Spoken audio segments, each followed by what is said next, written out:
Hey drummers, Garey Williams is back with another reaction and analysis video. And in today's video, we're going to be looking and listening to Chris Coleman. This was a recommended video by somebody who likes this channel. He's playing with a metronome. Let's check it out.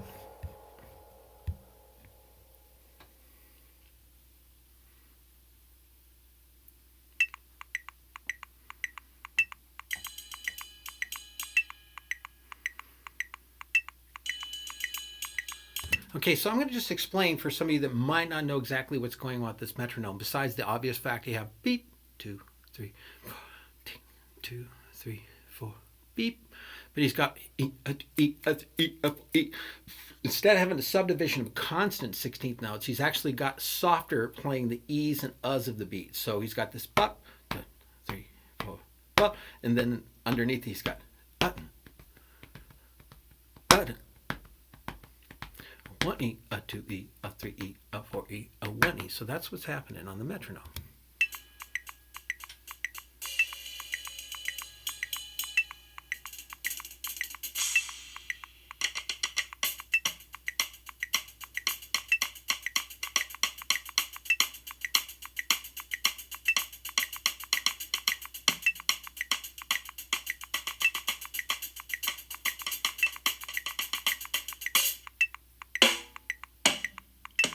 Okay, interesting that he just got done playing there because it was a little bit off the metronome, but kind of in a loose, but not necessarily sloppy way. It wasn't quite as glued to it as, say, like a Weckl would be, but I still liked it. But interesting that he kind of had a little flammy effect with it. Now he seems to be wanting, in right there before I paused it, was bending the time. So we'll see what's going to happen with this.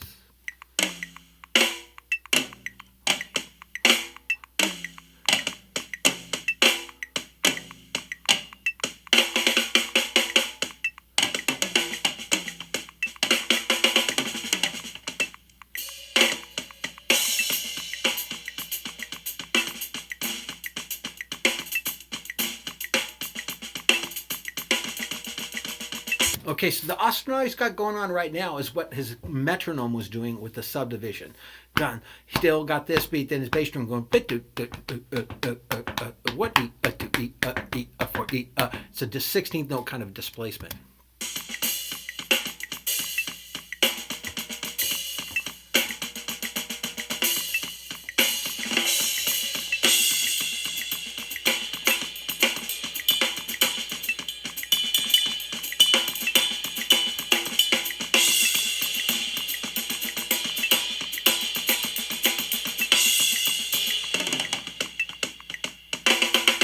One, two. Cool.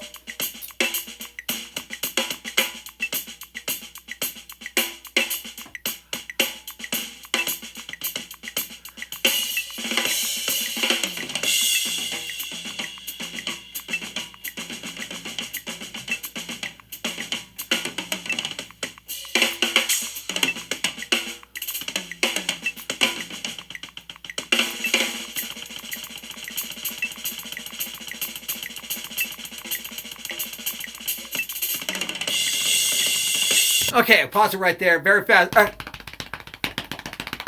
Very kind of cool. I think his left hand was on the downbeat. So 1, 2, 3, 4. We'll put all that stuff in a very syncopated position, but pretty much everything is in a second. It's all playing in this cool 16th note right there at the end. It was 1 E and 2 E and 3 E and 4 E, 1 E and those were 30-second notes.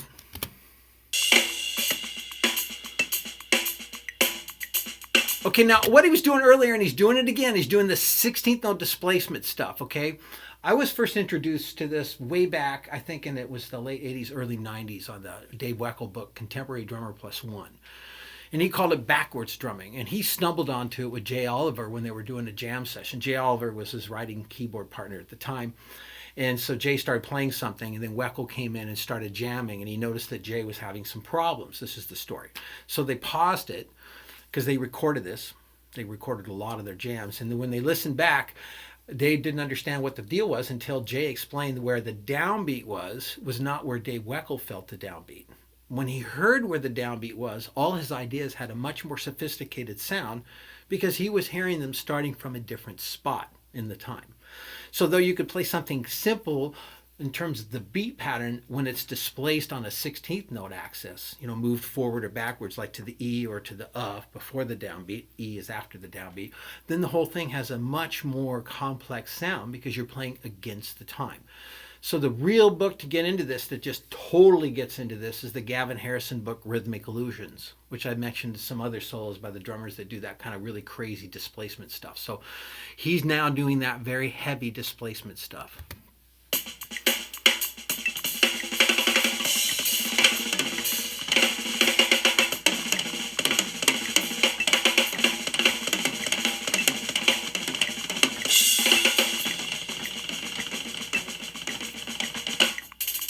Okay, so all that's based on 30-second notes, just rapid fire around the drum. Some of it was a little loose.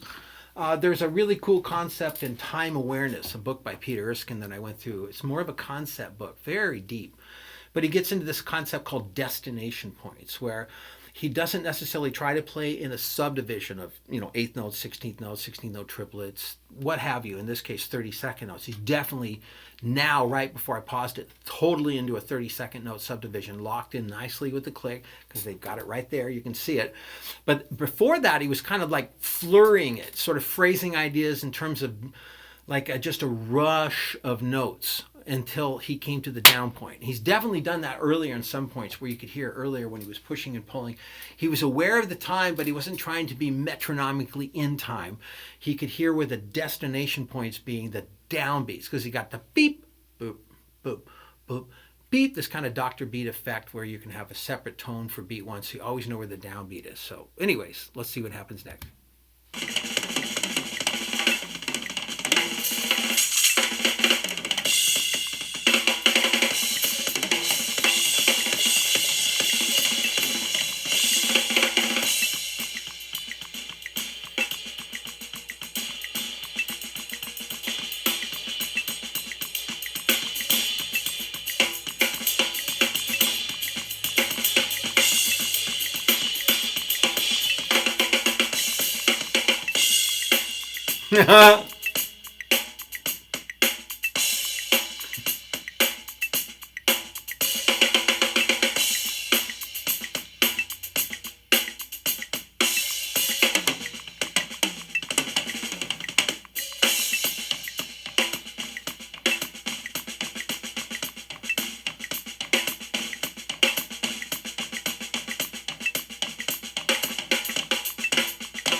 Okay, all right. Now, I think here he's floating. I think he's taken some time to just blow and float over the metronome. So it sounds more mathematical, but it's not. That's my theory at this point. There's times when he knows exactly where he's at. But at this point, this is that float where there's that metronome going on and he's just doing a ravish of notes around the drums. What's so beautiful is this guy kind of has this Billy Cobham, Dennis Chambers vibe about him, where he's just fast, powerful single strokes around the drums. And it seems like he's a muscular guy too. So he's got some great intensity around his playing.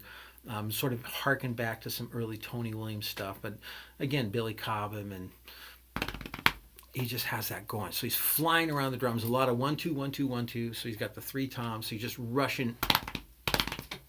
And the kicks in there. And then just, there's some cool hand foot patterns. But he's really kind of plays a lot of heavy singles because he's got them.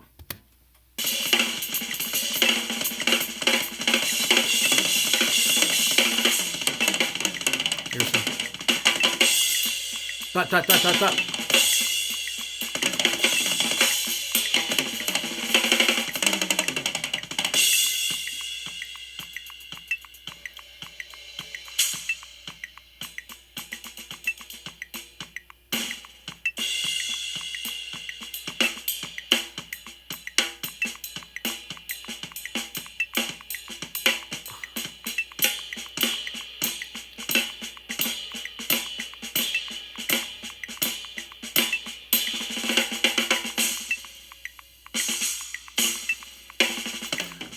Okay, I was trying to figure out the kind of like a four note pattern and eighth note triplets. So you got that 3 against 4 polyrhythm. Bucket, some cool stuff. Really neat. Look at that left hand. Good position. See the right hand coming up. Just nice, more core sort of thumb or index finger wrapped around. But look how wide his thumb is. You can allow that stick to breathe.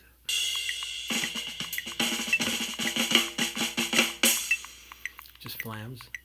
Gum chewer. Like that. Okay, so obviously this was just kind of a cool little blow over a metronome, doing some different kinds of stuff that drummers can do to displace the time. It kind of was reminiscent of some of the stuff I'd seen before with some of the other drummers where, let's see if we can get that picture back. Sorry. Come back.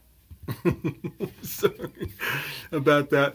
Where it's just so dense when they do that such intense out of time stuff against a metronome. It's all right. For me, it's sort of like, how far can we go out more than how groovy can we play against the metronome? And I did love the displacement where he knew exactly where he's at. And it's fun that he did that sort of out of time thing, if that in fact was what he was trying to do. But for me, I'm just really kind of a guy that likes a lot of groove to be involved. So I always favor the ostinato stuff going on and then maybe traveling over the top. It is fun to do against the click stuff. No doubt about that. Guy has just got some ferocious single strokes. Again, kind of more of a Dennis Chambers influence. Some great hand-foot patterns. Tends to err on the side of wanting to play really intense stuff. I still like that melancholy aspect that I hear some of the other drummers do, and I'm sure in other solos he does it. This was just the one where he was doing it with the metronome, and I really think he was just trying to really mess with you and take it really outside and show you what kind of things he does to see if he can develop his real sense of internal clock. Or when you play with a metronome, just to practice, just beats, fills, whatever you're going to do, if you just sit down and just put the metronome on, it's just going to organize the timing of everything. How can it not if you're paying attention? Then if you want to get into some of this like displacement stuff, like the Gavin Harrison stuff, where you can get into that kind of turning the beat backwards and displacing it, then you really can have a concept of how to play around with time. And then everything else seems to be very easy after that. Because if you can deliberately play on an E or an and make that the downbeat against the downbeat, then playing the downbeat is actually very simple at that point. So it gives you all this like headroom with your sense of timing and ability to displace and eventually do modulations and polyrhythms and things like that. So anyways, that was a very cool little display of what can be done against a nice little metronome with the great Chris Coleman. So I hope you liked it. If you did, give me a thumbs up. Subscribe to my channel, share it with your friends, and I'll see you on the next reaction and analysis video. Have a great day. Bye-bye.